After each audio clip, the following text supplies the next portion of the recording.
on on page 8 of 8.6, we have some examples to practice on the change of base formula. So if you were asked to evaluate log base 3 of 50, you would not be able to do it if you didn't know the change of base formula. So our calculator has log base E and log base 10. That's the only bases that it knows. So in order to do a log with a base of 3, we have to do the change of base formula.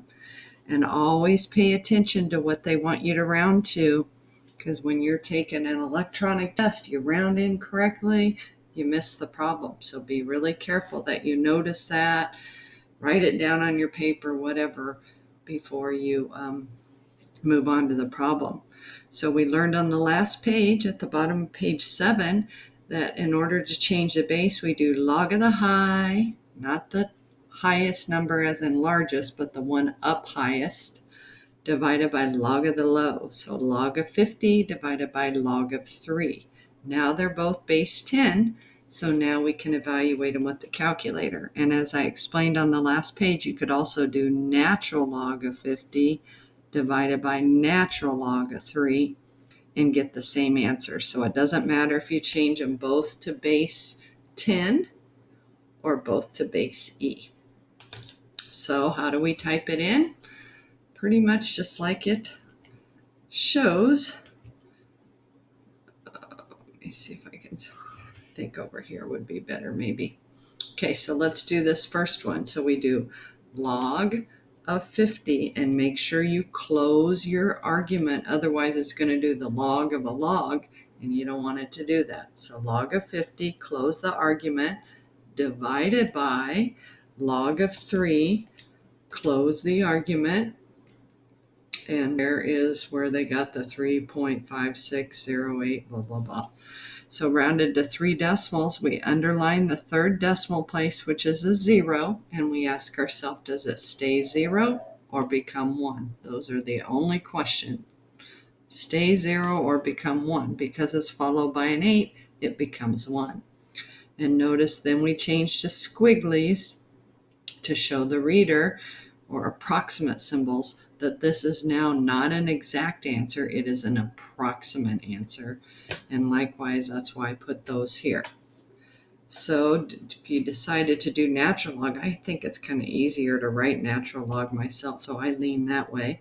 So natural log of 50, close your argument, divided by natural log of 3, close your argument.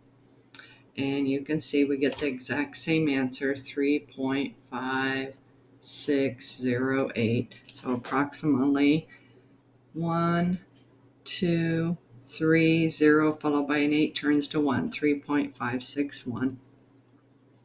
And like I said, rounding counts. So you do the problem correctly, but you round incorrectly, you're going to miss it. So be careful with that rounding. So I always underline the place that I'm rounding, look after it, and decide if it stays the same or goes up 1. Those are the only choices. Okay, so now let's do one here. So use a change of base formula. Again, it says 3 decimal places. So we're going to do log of the number up high. So log of 27 divided by log of 5. Or we could do natural log of 27 divided by natural log of 5. Either way, we'll get the same answer. I'm going to type in the second one just because it's easier to have it on the screen. So natural log of 27, natural log 27, close, divided by natural log of 5, close, and we get 3 decimals. 1, 2, 3, 7 followed by an 8 says turn it to an 8, and everything else drops off. So 2.048.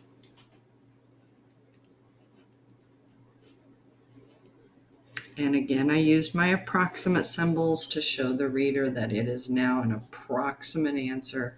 It is not an exact answer. and we would have gotten the same thing. You can check that one with your calculator. Either way, we get the same. You can't mix them. Like you can't do log of base 10 on the top and log of base e on the bottom. But if you do both 10 or both e, you'll get the same answer.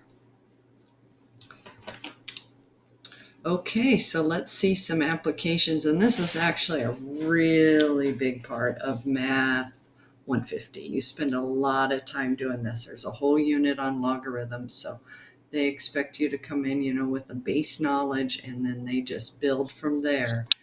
So you will have a lot of word problems because there's a lot of applications of logarithms in the real world, like carbon dating, interest, blood alcohol level, decibels, use logs, like when you're measuring how loud something is. So there are a lot of applications with logarithms and exponentials in the real world. So this first one says, under continuous compounding, the amount of time in years required for an investment to double is a function of the interest rate R according to the formula. So you take the natural log of 2 and divide it by the interest rate R. So if you invest $10,000, how long will it take for the investment to reach $20,000? In other words, how long will it take for it to double? And this is the doubling formula. So that tells us or gives us permission to use that. If the interest rate is 4%, so we have T equals natural log of 2 divided by 0.04, and I'm not sure whether it's 0.04 or 4, so let's just type this one in and make sure it makes sense before we decide. So natural log of 2 divided by 0.04, and that tells us 17 years. That makes sense. Now if we would have put 4 in, natural log of 2 divided by 4, it would have been less than a year. So that's how you can tell. So I looked at that and went, I can't remember. Do I write it as a decimal or do I put the 4 in? Well, I wasn't quite sure. Most formulas, you change it to a decimal, so I tried that first. But all you have to do is type your two answers in, and 1/10 of a year, that's not happening. Your investment doesn't double in, well, it's approximately 2/10 of a year. So you know that's wrong. But when you see the other one, natural log of 2, close your parentheses, divided by 0.04. Now 17 years makes sense. That's about how long it would take something to double. So it makes a lot more sense than 0.2 years or 2/10 of a year, right? So it says round to 1 decimal place. So 3 is our 1 decimal, followed by a 2 says leave it 3. So approximately 17.3. And remember, all word problems do need to be labeled. So 17.3, T is time in years. So it will take, at that interest rate, 4%, about 17 years for it to double. 4% is pretty low, but our interest rates are pretty low now too. So, okay. Our next two problems deal with blood alcohol. So this is kind of interesting. So the concentration of alcohol in a person's blood is measurable, which we all know. Suppose that the risk given as a percent, so that one is telling us not to write it as a decimal, as a percent of having an accident while driving can be modeled by this equation, where X is the variable concentration of alcohol in the blood. So that's important, right? And R is the risk given as a percent. So When this says 50%, that means you have a 50% chance of having an accident. So what do you think the blood alcohol level is going to be if you have a 50% chance? I think you're going to be surprised how low it is when you have a 50% chance of getting in an accident. I mean, people think, oh, it's going to be 3 point something or whatever. Nope, not going to be as high as you think it is. Okay, so what level of alcohol concentration? So X equals natural log of 50. Remember, it told us to write it as a percent, not as a decimal, minus natural log of 6 over 12.77. So now this one you have to be really careful when you're typing it in, because you need to make sure that you put parentheses around this or hit enter. Otherwise, if you do this minus this divided by that, it's going to divide this first because the calculator knows order of operations, and it's going to subtract that answer from natural log of 50, and you do not want that.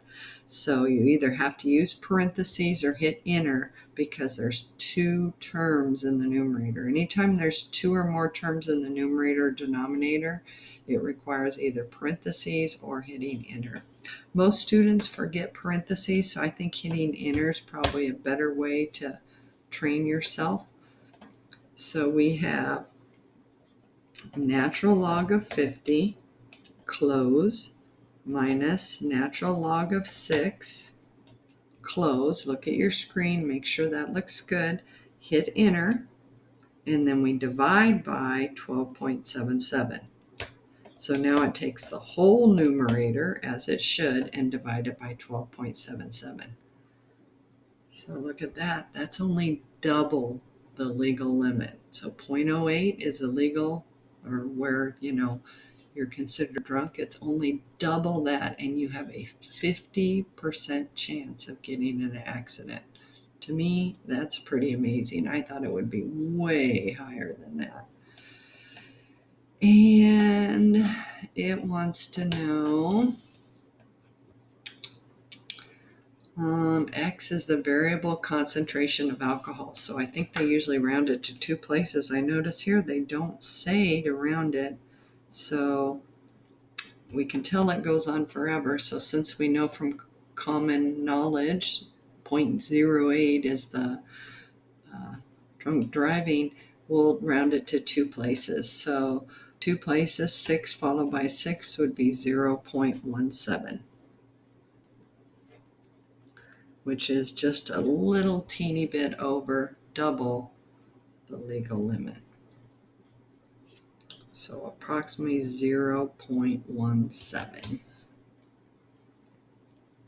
And like I said, I would either put parentheses in or write enter on your paper so that you remember that. So anytime you see 2 terms here or 2 terms here, that requires either parentheses or you hitting enter after the numerator. So what level of alcohol concentration corresponds to a risk factor of 20? So risk is R, so put 20 in. So we'd have the natural log of 20 minus the natural log of 6 divided by 12.77. And again, I'm going to put enter there to remind me I have to hit enter before I hit divide, or it just divides those two. Once you hit enter, it totals this up and divides that difference by 12.77. So natural log of 20, close your parentheses, minus natural log of 6, close your parentheses, hit enter to total that up or subtract those, and then divide it by 12.77. So if you're at 0.09, which is just above the legal limit, you have a 1 in 5 chance. So 5 people get in their car with 9% alcohol level. 1 in 5 of those people will get in an accident. And these are like real data. They usually will write like where it was taken from, and I usually take that out just so I have more room. But these are like actual formulas used in real life. So 9 followed by a 4 says keep at 9, so approximately 0.09. So